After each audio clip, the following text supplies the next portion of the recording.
नमस्कार, news India देख रहे हैं आप। मैं हूं आपके साथ नीतू गुप्ता। शुरुआत करेंगे साउथ साइड की खबरों की। पीएम नरेंद्र मोदी ने कर्नाटक के हुबली में आज से शुरू होने वाले राष्ट्रीय युवा महोत्सव का उद्घाटन किया। इससे पहले उन्होंने रोड शो के दौरान लोगों का अभिवादन स्वीकार किया।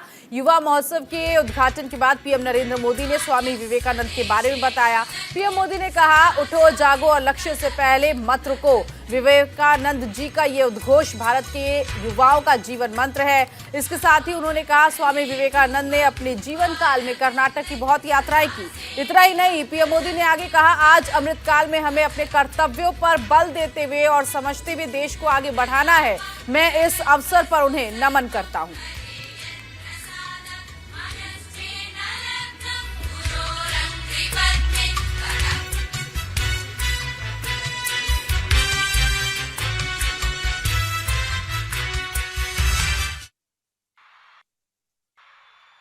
ಸಂಗೊಳ್ಳಿ ರಾಯಣ್ಣನ ಬಿಡು ಈ ಪುಣ್ಯ ಭೂಮಿಗೆ ನನ್ನ ನಮಸ್ಕಾರಗಳು।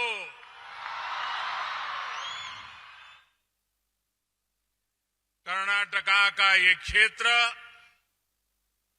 अपनी परंपरा, संस्कृति और ज्ञान के लिए प्रसिद्ध है। यहां की अनेक विभूतियों को ज्ञानपीठ पुरस्कार से सम्मानित किया गया है। इस क्षेत्र ने देश को एक से बढ़कर एक महान संगीतकार दिए हैं। पंडित कुमार गंधर्व, पंडित बसवराज राजगुरु, पंडित मल्लिकार्जुन मानसोर, भारत रत्न पंडित भीमसेन जोशी और पंडिता गंगूबाई हंगल जी को मैं आज हुबली की धरती पर आकर नमन करते हुए अपनी श्रद्धांजलि देता हूं। स्वामी विवेकानंद जी का कर्नाटका से अद्भुत रिश्ता था। उन्होंने अपने जीवन काल में कर्नाटका और इस क्षेत्र की कई यात्राएं की थी। बंगलुरु जाते समय वो हुबली, धारवाड़ भी आए थे। इन यात्राओं ने उनके जीवन को एक नई दिशा दी थी। मैसूरू के महाराजा भी उन लोगों में से एक थे जिन्होंने स्वामी विवेकानंद जी को शिकागो यात्रा में उनकी मदद की थी।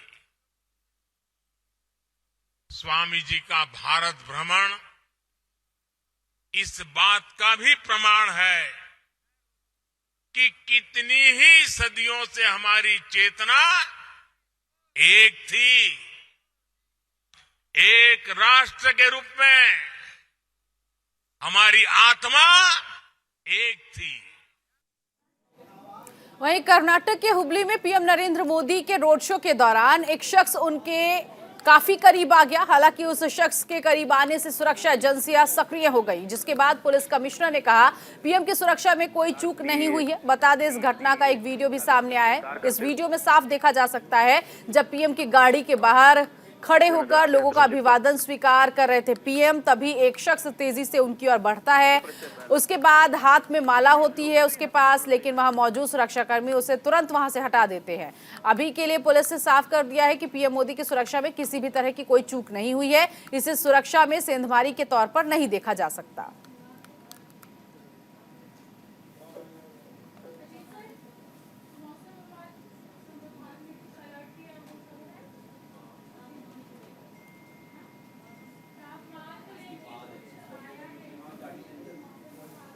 देश को अब जल्द ही 8वीं वंदे भारत मिलने जा रही है। पीएम नरेंद्र मोदी 19 जनवरी को हैदराबाद में वंदे भारत को हरी झंडी दिखाने के साथ साथ कई और विकास परियोजनाओं की शिलान्यास और उद्घाटन करेंगे। पीएम मोदी सिकंदराबाद स्टेशन से वंदे भारत एक्सप्रेस को हरी झंडी दिखाएंगे।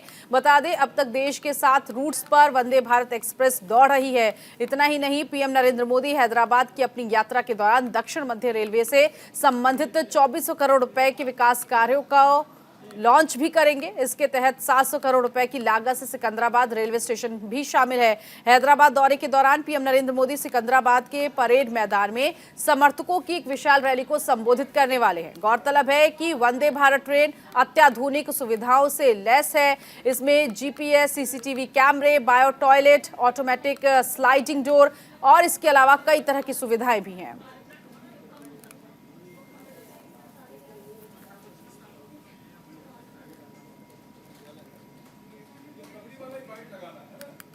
राष्ट्रीय स्वयंसेवक संघ के चीफ मोहन भागवत के इस्लाम को लेकर दिए गए बयान पर एआईएमआईएम चीफ असदुद्दीन ओवैसी ने तीखा हमला किया। सांसद असदुद्दीन ओवैसी ने तेलंगाना में कहा कि आरएसएस आर्यन सुप्रीमेसी में विश्वास करती है। हिटलर को भी इसका गुमान था। आरएसएस तो शुरुआत से ही संविधान को फिर से लिखने की बात करता है। बता दें, आरएसएस के प्रमुख मोहन भागवत ने मंगलवार को कहा था कि हिंदू हमारी पहचान, राष्ट्रीयता और सबको अपना मानने और साथ लेकर चलने वाली प्रवृत्ति है और इस्लाम को देश में कोई खतरा नहीं, लेकिन उसे हम बड़े हैं का भाव छोड़ना होगा। वहीं असदुद्दीन ओवैसी ने यह कहा कि हम मुस्लिम समानता की बात करते हैं, सुप्रीमेसी की नहीं। आरएसएस के लिए विभिन्नता देश विरोधी है। वो मुस्लिमों के खिलाफ हिंसा करने के लिए लोगों को भड़का रहे हैं। इसके साथ ही कहा कि मोहन भागवत कभी बेरोजगारी, महंगाई और भारत चीन पर बात नहीं करते हैं।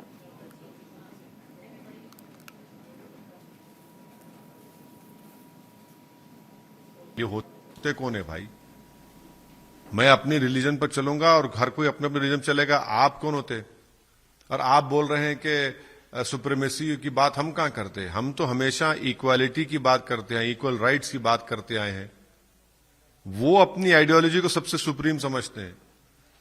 उनका स्टेटमेंट खुद एक अपर कास्ट के फ्यूडल स्टेटमेंट है। वो तो आर्यन सुप्रीमेसी को मानने वाले लोग हैं। ये लोग सर, क्या अपर कास्ट का बात ही कहाँ है सर? वो लोग ना बोल रहे हैं कि मुस्लिम को डरना नहीं चाहिए। नहीं, आप सिर्फ उतनी बात कर रहे हैं, आप पूरी बात करिए ना। उन्होंने क्या कहा कि सुप्रीमेसी नहीं दिखाना चाहिए, और फिर वो कह रहे हैं कि 1000 साल की जंग, वॉर चलिए हिंदू लोग करे हैं, और कभी कभी वो जंग की वजह से इस तरह के स्टेटमेंट दिए जाते हैं। भाई 8 साल से तो आपका स्वयंसेवक प्राइम मिनिस्टर है ना, 300 एमपी आपके हैं, तो जंग खत्म क्यों नहीं हो रही? और संविधान जब बन गया 1950 में, हमने संविधान दे दिया देश को, तो जंग कैसा चेक करते आप? तो आप रेडिकलाइजेशन की आप बात कर रहे हैं, मैं नहीं कर रहा हूं। कौन सी जंग की बात कर रहे हैं आप? और बोलते हैं कि इस देश को एक्सटर्नल थ्रेट नहीं है। एक्सटर्नल थ्रेट नहीं है तो फिर चीन नहीं बैठा हुआ है डेप्सांग डेमचॉक में। इंटरनल थ्रेट कौन है?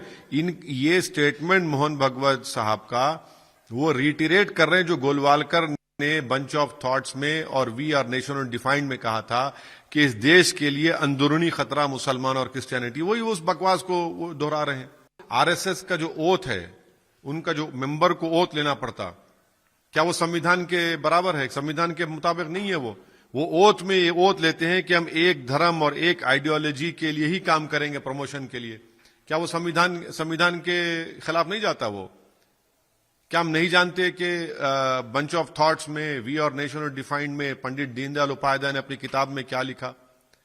क्या उनके जितने सरसंघचालक के स्टेटमेंट्स रहे हैं, स्पीचेस रहे हैं, कॉन्स्टिट्यूशनल इक्वालिटी को आरएसएस कभी नहीं मानती, ना कभी मानती। तमिलनाडु में सत्तारूढ़ डीएमके और राज्यपाल आरएन रवि के बीच बढ़ता टकराव अब राष्ट्रपति द्रौपदी मुर्मू तक पहुंच गया है। तमिलनाडु के कानून मंत्री एस रघुवती और डीएमके संसदीय दल के नेता टी.आर. बालू ने एक प्रतिनिधिमंडल के साथ मिलकर राज्यपाल आरएन रवि के रवैये के खिलाफ राष्ट्रपति से मिलकर उन्हें मुख्यमंत्री एम.के. स्टालिन का ज्ञापन सौंपा।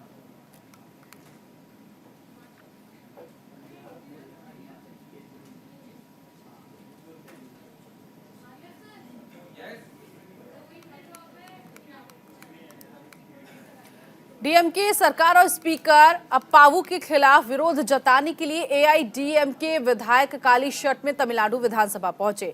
अनाद्रमुख विधायकों ने पलानीस्वामी और पनीर सेल्वम के बैठने की व्यवस्था को लेकर स्पीकर की आलोचना करते हुए कानून व्यवस्था को लेकर द्रमुक सरकार की निंदा की। इन सब के बीच सबसे हैरान कर देने वाली बात यह थी कि पार्टी के साथी विधायक काली शर्ट में विधानसभा पहुंचे, लेकिन पनीर सेल्वम को सफेद कपड़े पहने विधानसभा परिसर में प्रवेश करते हुए देखा गया। बता दें, सोमवार को सदन के उद्घाटन सत्र में राज्यपाल रवि की टिप्पणी पर सत्ता पक्ष में हंगामा शुरू हो गया। सत्तारूढ़ डीएमके और उसके सहयोगी दल कांग्रेस और वीसीके के विधायकों ने राज्यपाल के खिलाफ नारेबाजी कर सदन से वॉकआउट किया। डीएमके विधायकों ने राज्यपाल के खिलाफ भाजपा आरएसएस की विचारधारा ना थोपे जाने जैसे नारे लगाए।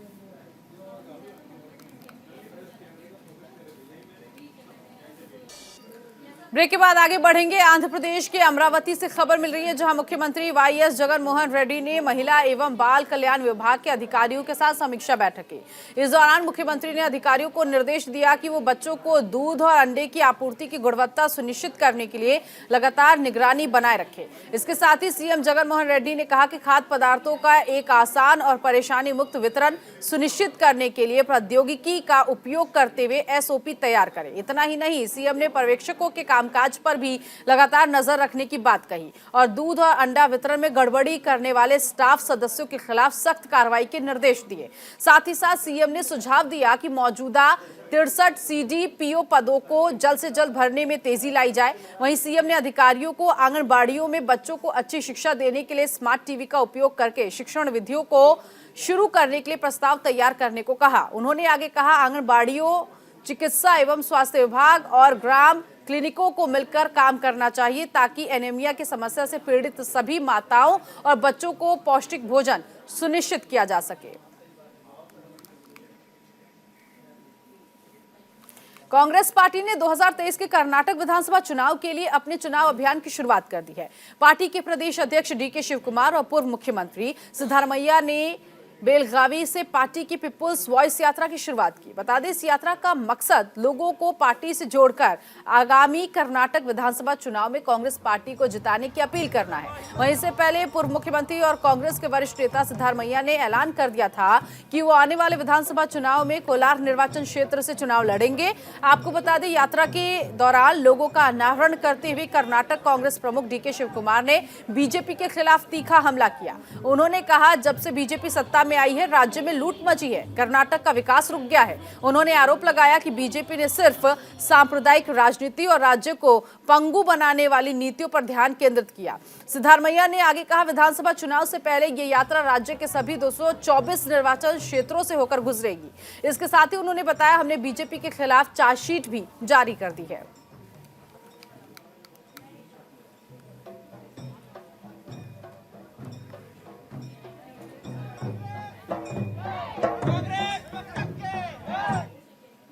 मैसूरू में सेंट्रो रवि उर्फ केएस मंजूनाथ के बारे में पुलिस अब तक सुराग नहीं लगा पाई है। आपको बता दें, रवि पर बलात्कार, यौन उत्पीड़न और जबरन शादी और जाति के नाम पर गाली देने का आरोप है। 2 जनवरी को मैसूर शहर में विजयनगर पुलिस ने उसके खिलाफ केस दर्ज किया था, जिसके बाद से रवि फरार है। मुख्यमंत्री बोम्मई, गृहमंत्री आरागा ज्ञानेंद्र और बीजेपी के राष्ट्रीय महासचिव सीटी रवि के साथ रवि की तस्वीरें सोशल मीडिया पर वायरल हो रही हैं। कांग्रेस पार्टी ने बीजेपी सरकार पर तबादलों के लिए दलाली करने का आरोप लगाते हुए इन तस्वीरों को अपने ट्विटर हैंडल पर पोस्ट किया था। मीडिया में वायरल हुई एक ऑडियो क्लिप के जरिए रवि डिप्टी एसपी स्तर के अधिकारी से तबादले के लिए पैसे की मांग कर रहा है। यहां तक कि बड़े नेताओं से करीबी संबंध होने का दावा कर उसे राज्य में कहीं भी जगह देने का आश्वासन दिया जा रहा है। पूर्व मुख्यमंत्री एचडी कुमारस्वामी ने आरोप लगाया कि रवि ने 2018 में कर्नाटक के बागी 17 विधायकों की सेवा के लिए लड़कियों को मुंबई भेजा था।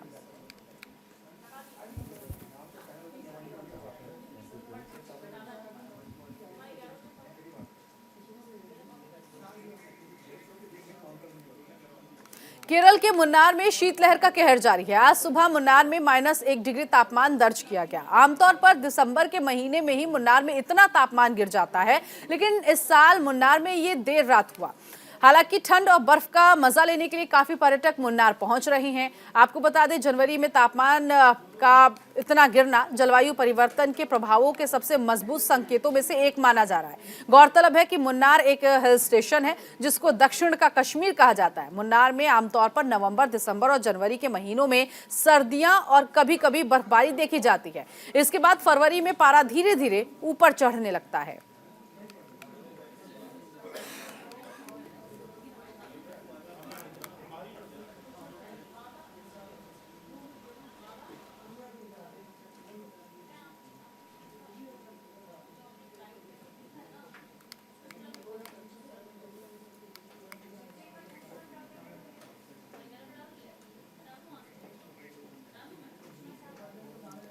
तमिलनाडु में 15 जनवरी से 18 जनवरी तक पोंगल का त्योहार बहुत भव्यता और धूमधाम से मनाया जाएगा। बता दें, ये एक ऐसा त्योहार है जो फसल के मौसम का जश्न मनाता है।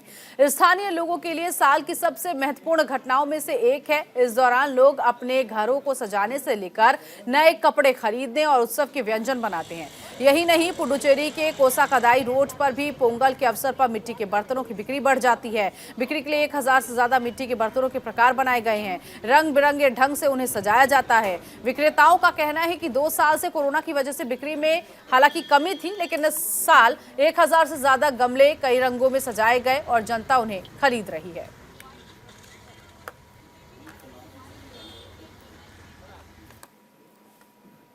और साउथ साइड की खबरों में अभी के लिए बस इतना ही। नमस्कार।